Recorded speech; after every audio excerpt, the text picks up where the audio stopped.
আজ বিশ্বকাপের নকআউট পর্বের বিগ সেরা 4টি ম্যাচ, অর্থাৎ আজ রাত, কাল ভোর এবং কাল রাত মিলে বিশ্বকাপের বিগ 4টি ম্যাচ, যেখানে মাঠে নামছে স্পেনের লামিন ইয়ামালরা, মাঠে নামছে সেনেগালের সাদিও মানরা, আরও মাঠে নামছে বেলজিয়ামের কেভিন ডি ব্রুইনেরা, আছে ইংল্যান্ডও। চলুন সবগুলো ম্যাচের প্রকৃত সময়সূচি এবং বাংলাদেশ সময়সূচি অনুযায়ী ম্যাচগুলো কোন সময় কতটা বাজে অনুষ্ঠিত হবে সবকিছু এই ভিডিওতে জেনে নিই। এবং ফুটবল বিশ্বকাপের আপডেটগুলো নিয়মিত সঠিক সময়ে পেতে চাইলে অবশ্যই চ্যানেলটিকে সাবস্ক্রাইব করে রাখতে পারেন। আজ 1 জুলাই আজ রাত বাংলাদেশ সময়সূচি অনুযায়ী রাত 10টা বাজে মাঠে নামছে ইংল্যান্ড ফুটবল দল। তাদের প্রতিপক্ষ টিম হলো DR কঙ্গো, যেই দলটি পর্তুগালের বিপক্ষে ডোমিনেট করে খেলেছিল। ক্রিস্টিয়ানো রোনালদোর বিপক্ষে মাঠে নেমে এই DR কঙ্গোটা গোল করে ম্যাচকে ড্র করে ফেলেছে, যার কারণে পর্তুগালের পয়েন্ট ড্রপ হয়ে গিয়েছিল এবং পর্তুগাল শেষ পর্যন্ত গ্রুপ চ্যাম্পিয়ন হতে পারেনি। তার মানে DR কঙ্গোটাকে যতটা ছোট দল মনে হয় তার চেয়েও বেশি কিন্তু তাদের ফুটবল মাঠে পারফরমেন্স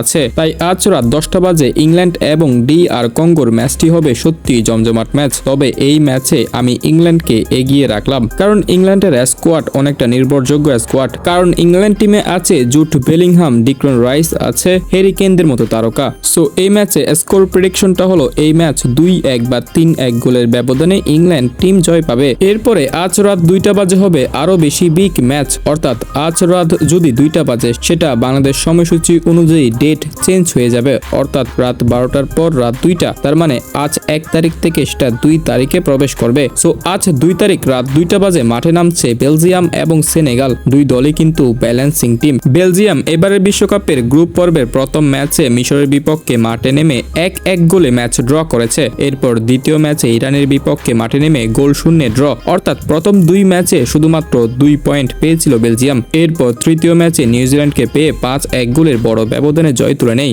এতে করে শেষ পর্যায়ে বেলজিয়াম গ্রুপ চ্যাম্পিয়ন হতে পারে। অন্যদিকে সেনেগাল এবারের বিশ্বকাপের প্রথম ম্যাচে ফ্রান্সের বিপক্ষে মাঠে নেমে 3-1 গোলের ব্যবধানে হেরেছে। এরপর দ্বিতীয় ম্যাচে নরওয়ের বিপক্ষে 3-2 গোলের ব্যবধানে হার এবং সর্বশেষ তৃতীয় ম্যাচে ইরাককে পেয়ে 5-0 গোলের ব্যবধানে জয় পেয়েছে। এবং শেষ পর্যন্ত সেনেগাল গ্রুপের 3য় নম্বরে থেকে ম্যাচ শেষ করেছে, যার কারণে সেনেগালের ম্যাচটি পড়েছে বেলজিয়ামের সাথে।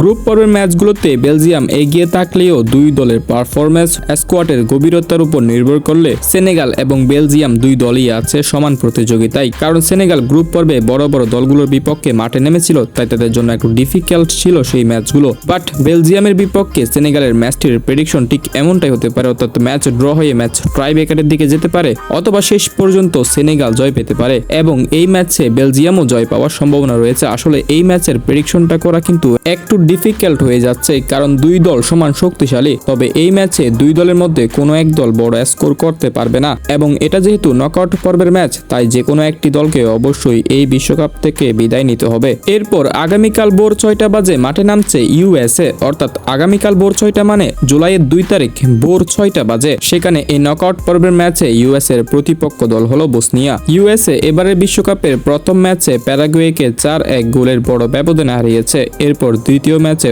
অস্ট্রেলিয়াকে 2-0 গোলের ব্যবধানে হারিয়েছে এবং তৃতীয় ম্যাচে তুর্কির বিপক্ষে 3-2 গোলের ব্যবধানে হার বরণ করে নেয়, অর্থাৎ 3 ম্যাচে 2 ম্যাচ জয় পেয়েছে USA এবং USA কিন্তু গ্রুপ চ্যাম্পিয়ন হতে পেরেছিল। অন্যদিকে US এর প্রতিপক্ষ বসনিয়া, তারা এবারের বিশ্বকাপের প্রথম ম্যাচে কানাডার বিপক্ষে মাঠে নেমে ম্যাচ ড্র, দ্বিতীয় ম্যাচে সুইজারল্যান্ডের বিপক্ষে মাঠে নেমে 4-1 গোলের ব্যবধানে হার এবং সর্বশেষ তৃতীয় ম্যাচে কাতারকে পেয়ে 3-1 গোলের বড় ব্যবধানে জয় পেয়েছে বসনিয়া এবং সর্বশেষ বিশ্বকাপের গ্রুপ পর্বে 3 নম্বরে থেকেই কিন্তু শেষ করেছে বসনিয়া। এখন USA ভার্সেস বসনিয়া নকআউট পর্বের ম্যাচ, সেই ম্যাচের প্রেডিকশনটা হয়তো USA জয় পাবে, যেহেতু বসনিয়া থেকে USA এর ফুটবল পারফরম্যান্স কিছুটা এগিয়ে। সুতরাং এই ম্যাচটি 3-1 গোলের ব্যবধানে হয়তো USA জয় পাবে। এরপরেই আগামীকাল রাত 1টা বাজে মাঠে নামছে স্পেন। হ্যাঁ দর্শক, স্পেনের ফুটবল ম্যাচ এবার নকআউট পর্বে স্পেনের প্রতিপক্ষ টিম হলো অস্ট্রিয়া। সেই ম্যাচটি আগামীকাল রাত 1টা বাজে অনুষ্ঠিত হবে। আগামীকাল হলো 2 তারিখ, আজ যেহেতু 1 তারিখ, আগামীকাল তো 2 তারিখ, আর আগামীকাল 2 তারিখ রাত 1টা বাজলে সেটা বাংলাদেশ সময়সূচি অনুযায়ী 3 তারিখ হয়ে যাবে। যেহেতু 12টার পর রাত 1টা, তাই 2 তারিখ থেকে চলে যাবে 3 তারিখে, মানে আগামী 3 তারিখ রাত 1টা বাজে স্পেন মাঠে নামছে অস্ট্রিয়ার বিপক্ষে। স্পেন এবারের বিশ্বকাপের গ্রুপ পর্বে প্রথম ম্যাচে কেপ ভার্দের বিপক্ষে 0-0 ড্র করে। এরপর ঘুরে দাঁড়ায় স্পেন। দ্বিতীয় ম্যাচে সৌদি আরবকে পেয়ে 4-0 গোলের বড় ব্যবধানে জয় তুলে নেয় এবং তৃতীয় ম্যাচে উরুগুয়ের বিপক্ষে 1-0 গোলের ব্যবধানে জয়। তাই পরিশেষে স্পেন গ্রুপ চ্যাম্পিয়ন হতে পেরেছিল এবং রাউন্ড 32-এ স্পেনের প্রথম প্রতিপক্ষ টিম হলো অস্ট্রিয়া, যেই দলটি এবারের বিশ্বকাপে প্রথম ম্যাচে জর্দানকে 3-1 গোলের ব্যবধানে হারিয়েছিল এবং দ্বিতীয় ম্যাচে আর্জেন্টিনার বিপক্ষে মাঠে নেমে 2-0 গোলের ব্যবধানে হেরেছে এবং তৃতীয় ম্যাচে আলজেরিয়ার বিপক্ষে মাঠে নেমে 3-3 গোলে ম্যাচ সমতায় শেষ করেছে এবং শেষ পর্যন্ত অস্ট্রিয়া গ্রুপ পর্বে 2 নম্বরে থেকে শেষ করেছে। সুতরাং স্পেন আর অস্ট্রিয়ার ম্যাচটি হয়তো স্পেন জিততে পারবে, যেহেতু অস্ট্রিয়া থেকেও স্পেন অনেক বেশি শক্তিশালী টিম। তাই এই ম্যাচে আমার প্রেডিকশন হলো স্পেন অস্ট্রিয়াকে 3-0 বা 2-0 গোলের ব্যবধানে হারিয়ে দিবে। তো দর্শক, আশা করি এই ভিডিওর মাধ্যমে আপনারা জেনে গেছেন আগামী 4টি নকআউট পর্বের বিগ ম্যাচ।